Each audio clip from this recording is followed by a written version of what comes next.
Good afternoon, ma'am. My name is Mary Rosinan, and I will be performing for the administering of oxygen by cannula face mask or face tent. So first, assess the patient for skin and mucous membrane. Color note whether cyanosis is present. Then breathing patterns, chest movement, chest wall configuration, lung sounds, presence of clinical signs of hypoxemia, the um, hypercarbia, and then the um, presence of clinical signs of oxygen toxicity.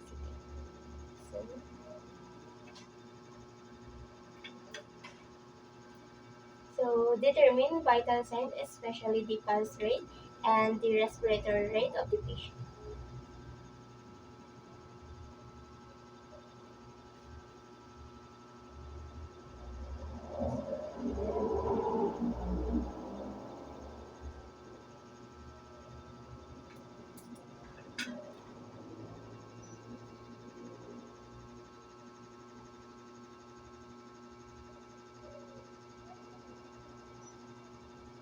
Then, after that, whether the client has COPD, results of diagnostic studies, hemoglobin, hematocrit complete blood count, and then the oxygen saturation levels.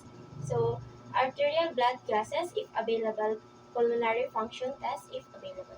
So, next is assemble the equipment for the cannula, the oxygen supply with a flow meter. So, um, meron po akong nag-customize na lang po ako ng oxygen supply. So, here's the flow meter, the adapter. So, we need also humidifier with distilled water or the tap water according to agency protocol, nasal cannula, and then the tubing.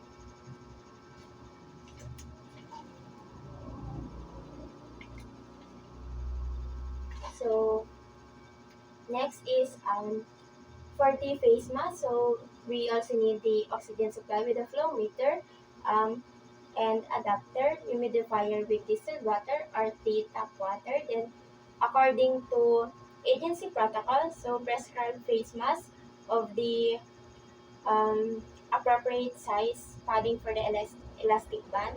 So, here's the face mask po. Then, the cannula. So, after that, so in the phase 10 po, um, we also need the oxygen supply with a flow meter and adapter. So humidifier with distilled water or the tap water. Then according to agency protocol, so phase 10 of the appropriate size. Then we should also determine the need for oxygen. Then verify order to therapy. Perform a respiratory assessment to development baseline data if not already available. Then assist the client to a semi-Fowler's position if possible. So, assuming po na naka-semi-Fowler position na siya.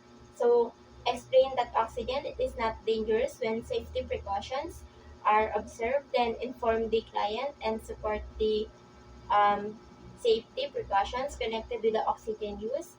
Then in the procedure, so first introduce yourself and verify the client's identity. Explain to the client what you are going to do, and then why it is necessary and how the client can cooperate. So, sir, ako po si Mary Rose Reynal. Mag-administer lang po ako ng oxygen via cannula, or face mask, and then face tent.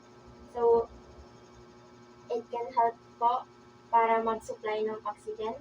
So, after that, so perform hand hygiene. So, assuming po na nakapag hand washing na, then observe other appropriate infection around the procedures. So, set up the oxygen and then the equipment and the humidifier. So, attach the flow meter to the wall outlet or tank. Then, the flow meter should be in the off position. Then, if needed, fill the humidifier bottle. So, attach the humidifier bottle to the baseline of the flow meter. So, already naka-attach na po siya. So, after that, attach the prescribed oxygen tubing and then delivery. device to the humidifier. So um, turn on the oxygen at the prescribed rate and then ensure function. Then check that oxygen flowing um, is flowing through the tubing. Then there should be no kinks in um, the tubing, so there should be bubbles in the humidifier as the oxygen flows through. So you should fill the oxygen at the outlet of the cannula, mask or phase 10. So set the oxygen at the flow rate order. Then apply the appropriate oxygen device. So first is the cannula. So um, assuming po na cannula siya, so um, put the cannula over the client's face.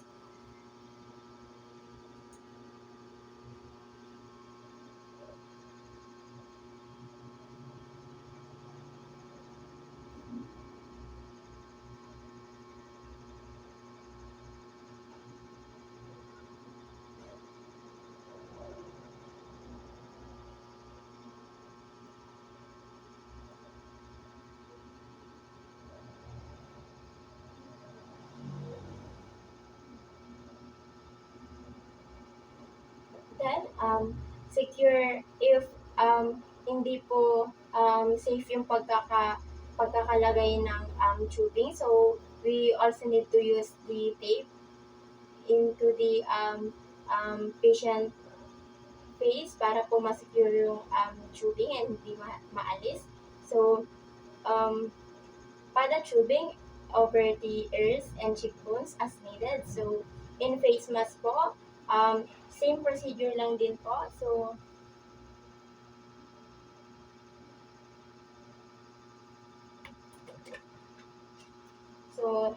ito po yung improvise na face mask. So, um, put the face mask on the across the client's nose.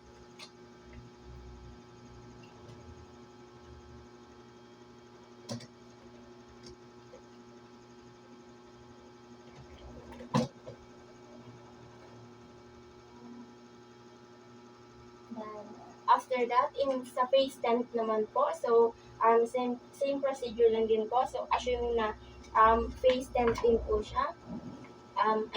Face tent din po ito. So, lalagyan din po natin sa face ng patient.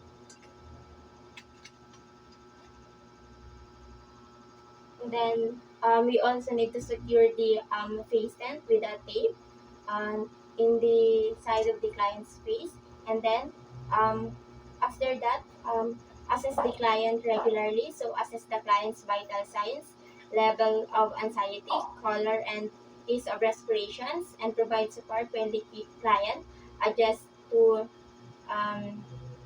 the device. And then, assess client in 15 to 30 minutes, depending on the client's condition, and regularly thereafter. So, assess client for clinical signs of hypoxia, tachycardia, confusion, dyspnea, restlessness, and confusion, or the cyanosis. So, review arterial blood gas results if they are available. Then, for nasal cannula, assess the client's thirst for incrustation and irritation, and then apply a water-soluble lubricant as required to soothe the mucus, and then assess the top of the client's ears for any signs of irritation from the cannula.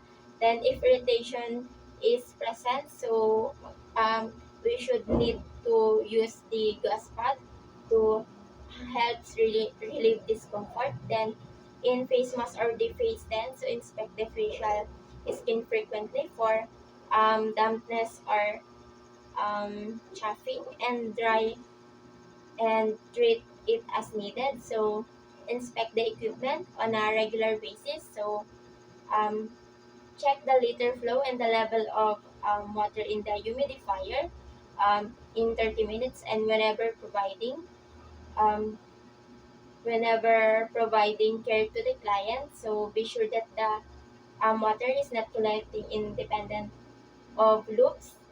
the tubing, and then measure that the safety precautions are being followed. So lastly is document findings in the client record. So that's all for the administering of oxygen by cannula, face masks, or face. So thank you po.